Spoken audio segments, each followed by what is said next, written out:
sini saya sebagai pendamping tetap.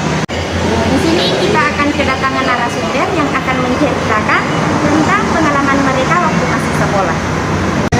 Nah, kepada saudara kami persilakan.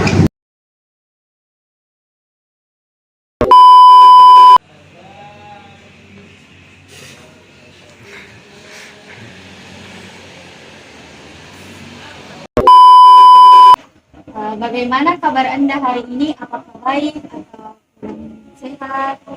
Alhamdulillah sehat, Alhamdulillah baik ya. Baik, untuk mempersingkat waktu langsung saja kepada narasumber kita yang pertama untuk memperkenalkan diri. baik. Perkenalkan nama saya Arif Adrian, alumni SMA Negeri 11 Pinang. Baik, Saudara Arif, apakah bisa menceritakan bagaimana pengalaman Anda dulu waktu sekolah di SMA? Baik. Kalau saya menceritakan tentang sekolah saya itu banyak sekali, jadi saya menceritakan secara singkat saya. Kalau saya itu sekolah berasrama, tapi pelajarannya itu umum seperti matematika, IPA. Kita di sana itu tinggal di asrama. Bulannya itu dua minggu sekali, jadi 2 kali dalam sebulan. Jadi waktu Anda sekolah dulu di SMA, apakah Anda pernah mengikuti organisasi? Organisasi OSIS, Pramuka, PMR?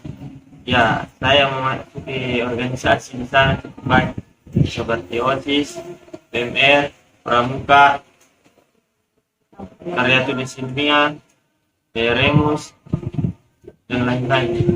Ya, banyak juga ya.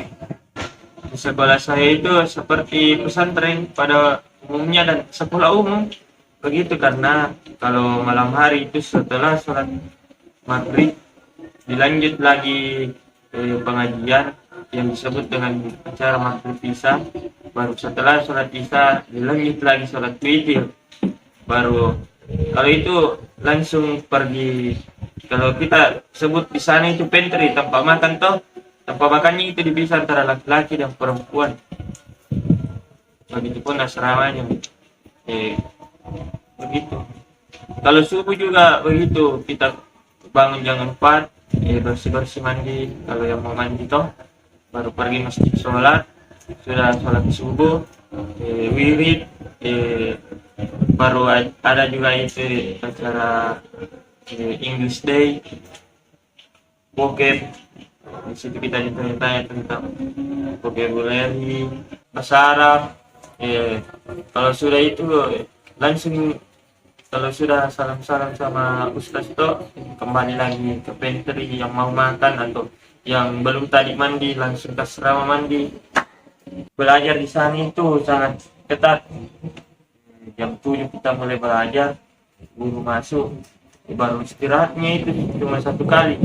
Dulu saja makan siang, lanjut tadi sampai jam 4. Jam 4 sholat maghrib, sholat asar, baru setelah itu snack, makan kue pinter itu, baru pergi asrama ganti baju, baru ada lagi kegiatan ekstrakurikuler sampai itu. Kalau sampai jam 6 kalau bunyi masjid, wow, kita berlarian karena air di sana tuh kalau dibilang langka sekali. Jarang ya ada air. Bukan jarang, tapi jamnya itu tertentu, harus disediakan air supaya bisa mandi. Setelah itu begitu tadi acara maghrib bisa lanjut, begitu berputar. Jadi kalau adik-adik yang masih SMP tuh kalau mau tinggal asrama tapi tidak mau terlalu banyak agamanya, saya rekomendasikan ke sekolah saya karena di situ tuh selang-seling di agama di sana tidak terlalu padat begitu. Cukup sekian yang saya sempat sampaikan. Wassalamualaikum. Baik, itulah tadi saudara kita Arif Adrian sudah menceritakan tentang pengalamannya dulu waktu SMA. Baik, nanti kita akan lanjutkan lagi ke narasumber kita yang kedua yang akan juga menceritakan tentang pengalamannya juga.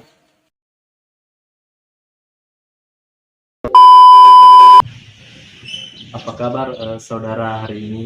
Alhamdulillah baik. Alhamdulillah baik ya. Inilah narasumber kita yang kedua. Kepada narasumber yang kedua, apakah bisa memperkenalkan dirinya terlebih dahulu? Ya baik. Bismillah, perkenalkan nama saya Muhammad Saiful Ahmad dari alumni dari Pondok Pesantren DDI Matuangin Bantai. Baik, kepada saudara Ahmad Saiful, apakah bisa menceritakan pengalamannya dulu?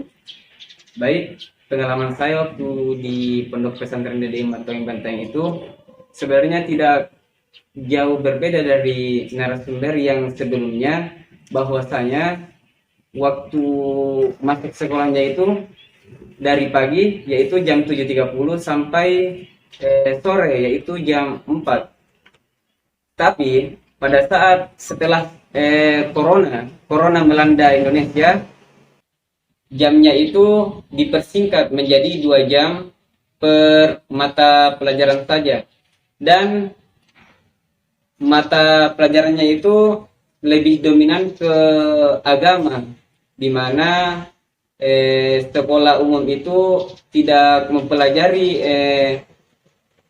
mata pelajaran yang mungkin saya pelajari di Pondok Pesantren DDI Matuangin itu. Contohnya itu, yang pertama adalah saya mempelajari Al-Quran hadis, yang kedua itu fikih, yang ketiga itu ilmu nahwu, yang keempat itu ilmu sorof, dan kalau malam itu kita kajian, di mana ada tafsir Jalalain, ilmu nahwu juga, dan masih banyak yang lainnya. Cukup menyenangkan juga ya.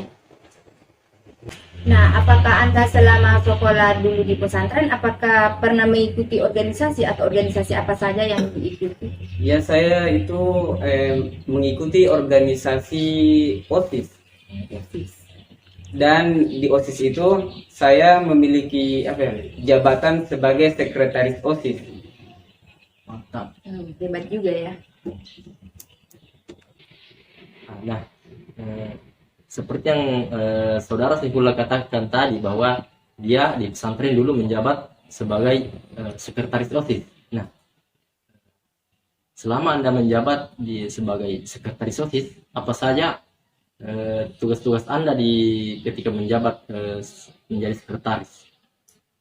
Menurut saya sih tugas sekretaris OSIS itu lebih banyak ya dibanding dari ketua dan wakil ketua OSIS, di mana sekretaris OSIS itu tugasnya yang pertama itu mengontrol seluruh santri, yang kedua itu mengontrol semua ketua bidang maupun anggotanya, dan yang ketiga itu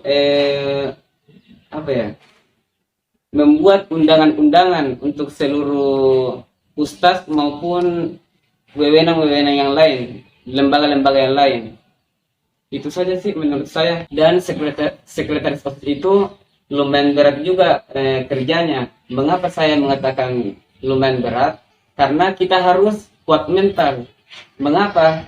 Karena saya waktu di pesantren dulu itu sangat dibenci oleh adik kelas.